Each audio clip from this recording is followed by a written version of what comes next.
நடிகர் ரஜினிகாந்தை கடுமையாக விமர்சித்து திமுகவின் அதிகாரப்பூர்வ நாளேடான முரசொலியில் கட்டுரை வெளியாகியுள்ளது. திராவிட இயக்கத்திற்கு எதிராக செயல்படுவோர் தலை தூக்க முடியாது என்று எச்சரிக்கை விடுக்கப்பட்டுள்ளது.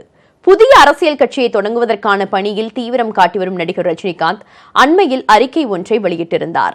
அதில் ரசிகர் மன்றத்தை மட்டுமே வைத்துக் கொண்டு அரசியலில் நாம் நினைத்ததை சாதித்து விடலாம் என ஒருவர் நினைத்ததால் அவரது புத்தி பேதளித்துள்ளது என்று அர்த்தம் என்பது உள்ளிட்ட பல்வேறு கருத்துக்களை அவர் குறிப்பிட்டிருந்தார். இந்நிலையில் ரஜினியின் இந்த அறிக்கையை சுட்டிக்காட்டி முரசொலி நாளேட்டில் who is the black sheep என்ற தலைப்பில் கட்டுரை வெளிவந்துள்ளது.